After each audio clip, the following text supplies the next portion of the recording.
Hey guys, welcome to part two of the biggest Hasan interview ever dropped by Triggernometry. Last time we covered a lot of different things. I talked a lot. I'm going to try to do a little bit less of that, a little bit more listening, and we'll see where we get with it. I guess your point about cleaning toilets is interesting because something we've addressed a lot on this trip with guests right, left, center, etc., is the incredible wealth inequality and the speed at which the gap is, that's Yeah. growing. There's a big problem. People on the right don't want to admit it, and it's true. But on the other hand, someone is always going to have to clean the toilets, right? Like we have a pretty big safety net in the UK, and what that's mainly done is trapped a lot of people in a place where they don't have to work and they therefore don't. And also, you talk about, importing people from other countries to work for less. Kind of the consequence of that is it suppresses wages for the people in the country as well. So, who would clean the toilets if we. So great question. Let me address the wage depression aspect of this Sure. because this is the one area where sometimes I hear Tucker Carlson talk about it, and there's like some nuggets of truth in there. Because yes, um, importing labor into the country will always depress wages in the absence of good regulation. And good regulation in that format would be uh, demanding wage parity and also not creating any other external factors that actually cause you to have a more servile labor force. What I mean by this is I want to use the example of H-1B visas. The reason why H-1B visa system exists on paper is because there are certain highly skilled positions that as it stands, our American companies are unable to fulfill. They're not able to fill those roles with the domestic labor force, right? That's the on paper. In practice, of course, it creates a more pliable labor force that you're bringing in, oftentimes from highly skilled countries that are still desperate, even if there is higher wages on average on the H-1B visa program, because if you lose your job, you get deported. Yeah, well, that's not at all that there are exceptions where that happens, but it's not the rule. First and foremost, Elridge 66 says I think he is filtering himself so much right now. He is. He is. If anybody thinks he's radical yet at all, you have no idea. He is extremely filtered right now so far. But you got to start somewhere. Start soft. Ease them into the communist indoctrination, right? But let's see where he goes from here. Nobody wants to get deported, so they will do everything in their power to stay and work as hard as they physically possibly can. So this creates an environment where I think our bosses, our capital owners in America, are like, why would I get an American worker who is in comparison to an Indian worker that's coming into the country that is desperate to keep this job? Why would I hire the American worker? I can pay the same fee to the Indian worker or even a higher fee, as a matter of fact, to the Indian worker because I. Okay, and that is okay. If this is really his position, then he should love Trump's position on the Trump Gold Card. It is literally a taxation for companies to pay enormous fees if they really want to keep their H-1B foreign worker people. Okay? If they really want to bring the best and the brightest or the whatever for whatever position, or even if it's just workers like across the border, um, you know, it shouldn't be exploited, and the H-1B has been exploited to basically provide slave wage labor.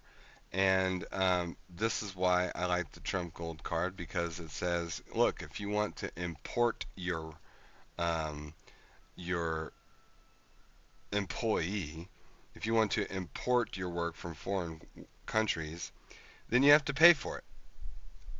And that I think will incentivize companies to think twice before they do so. Number one, and look more toward the homebrew, right? Us, the American citizens, for employment. And two, it will generate revenue for the government. He's all about taxes, right? I don't see how or why he would oppose that, but he doesn't. I bet he won't even address it. And know that he is going to work harder than the American labor force. So there is this competition. The way to solve that competition is through regulation. If the workers that were coming in from poorer countries were coming in with the knowledge that they are not going to be immediately deported, for example, and they have wage parity with the domestic labor force, this would actually make American companies think twice before hiring someone just as a replacement for the American worker, because they wouldn't get any additional benefits as a boss. They wouldn't get the additional benefit of, like, I'm going to work you to the bone, right? Because I know if I fire you, you're gone. You're gone out of the country, and you want to be here. So Again, that's not as he's cherry picking, and he's stating this as a general thing that it's not the general rule or the general way things work, but it does happen. And so, that is a regulatory mechanism that we never implement in this country, because our capital owners actually enjoy the two-tiered labor structure that we have here. And come back. they do, and that's why they move overseas. Cheaper labor, less taxes. Um, that's why Trump cut taxes for businesses so that they could afford to maybe do some more homebrew employment, period. And I think you're going to see that growth outpace even the budget that Trump raised. That is the whole point of it. I think that is just going to happen, um, if allowed to happen. If we can keep Republicans in the Senate and the House, and Vance or somebody like that in the next 8 years after Trump. To the who cleans the toilets, even when there's a social welfare system. I think that ultimately there's going to be people that fulfill these roles no matter what. And increasingly with automation and with AI, we're getting to a point where the route tasks are already being delegated to robots to begin with. So the way I see it is there's always going to be someone that is tasked with either overseeing it, if it's a robot doing it, or directly doing it. But since it's an important factor in the commodity production, because someone has to engage in sanitation, I think it's much more valuable to ensure that they have a sense of autonomy, and that those positions are hired and have enough.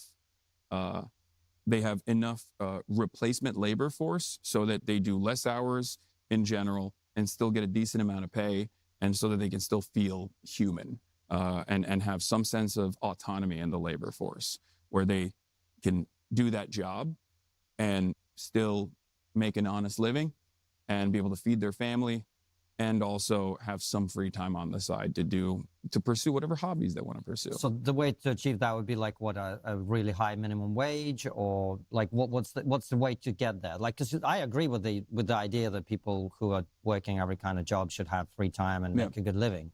The question is, how do you do that? Because in a market economy, what you are paid is a function of what you produce, right? Yeah. Well, I think in a market economy, what you are paid should be what you produce. I don't think that that's how it works in the market economy. I think in the market economy, your replaceability is what determines your wages, especially if you are replaceable by a non-domestic labor force, for example. That depresses your wages even further on the domestic front for the citizen labor force. So I think you're right, though. In the market economy, your output should be the determining factor. That's actually a socialist position, ironically enough. Not all socialists are against the market. And I would say that the output is the most consequential factor in that regard. I agree. It's not a socialist position at all. That is so bad faith. It makes me sick to my stomach. Socialism does not believe in work ethic, equality. They believe in, if somebody has harder work ethic and greater talent, they don't care. Socialism is about even, flat-lined, across the board, equal outcome, regardless of your talent, regardless of your work ethic. Period. That is the Marxist view. That is What communism. that means, however, is that if the company is actually, for example, increasing its output and therefore generating more revenue overall, then everyone down to the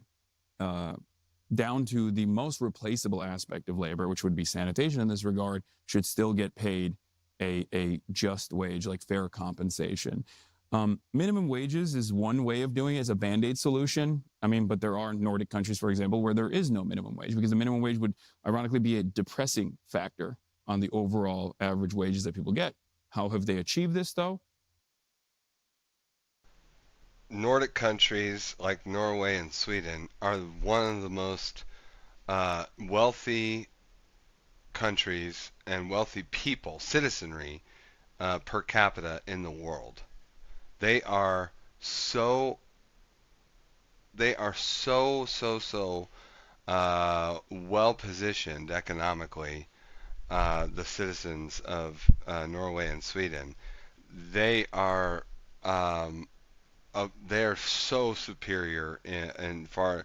A family in Norway or Sweden owning a home is easier than it was for Americans even in the 90s. Okay, that is just a fact.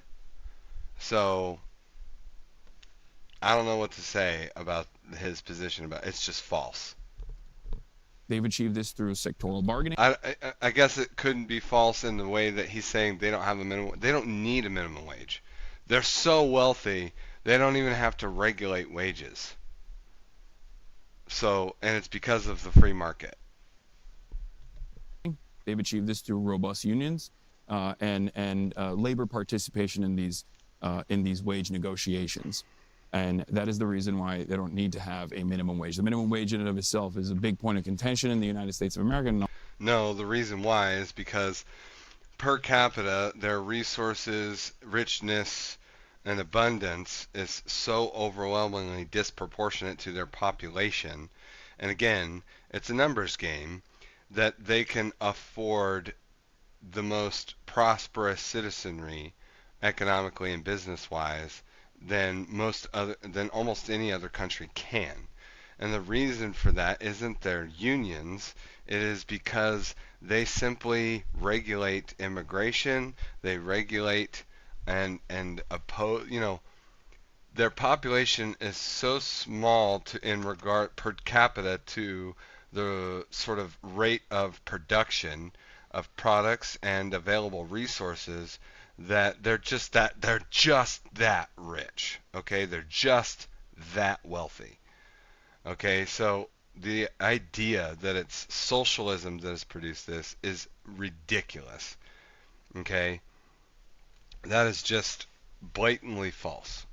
A lot of other Western countries, only because our labor union participation in the United States is at less than 10% right now, which is unimaginably low. It's lower than countries that we have dominated, like Chile, where we rewrote their constitution basically. And that's why the unions supported Trump. The oil unions, the car manufacturing unions. Excuse me, sorry about that. The labor unions of all these manufacturing industries all supported Trump because he wants to onshore American citizen employment into manufacturing production, and that benefits the unions. So obviously they support Trump. Duh. So if that's what he's for, it seems to me there's no reason why he wouldn't support that. Wanted to unleash a wave of neoliberalism, sometimes in the hands of a dictator like Pinochet. Even in that country, there's still 15% labor union participation. It says at the bottom, the U.S. did support the Pinochet coup, 1973. but Pinochet's 1980 constitution was written primarily by Chile's own military regime and conservative Chilean lawyers such as Jaime Guzman. So hang on. Is a big point of contention in the United States of America and a lot of other Western countries, only because our labor union participation in the United States is at less than 10% right now, which is unimaginably low. It's lower than countries that we have dominated, like Chile, where we rewrote their constitution basically and wanted to unleash a wave of neoliberalism, sometimes in the hands of a dictator like Pinochet. And so they're correcting the record with his obvious propagandizing claim because it's obvious that isn't true. You got to be careful with this guy. Even in that country, there's still 15% labor union participation. So it's still higher than the United States of America, which is crazy to me. If you've been following the immigration debate, you'll... Okay, I think that's a perfect spot to call it for part 2. This is going to be a long series, so do tune in, like, and subscribe. The biggest interview of Hasan Piker ever, as far as a moderate to conservative leaning audience, and we will see you again in part 3. We are also doing this live, so definitely follow me on Kick. Go check out what I'm doing when I'm live streaming. I also live stream on YouTube, so this will be a full VOD there. And we'll see you in the next one. Thanks, guys. Have a good one.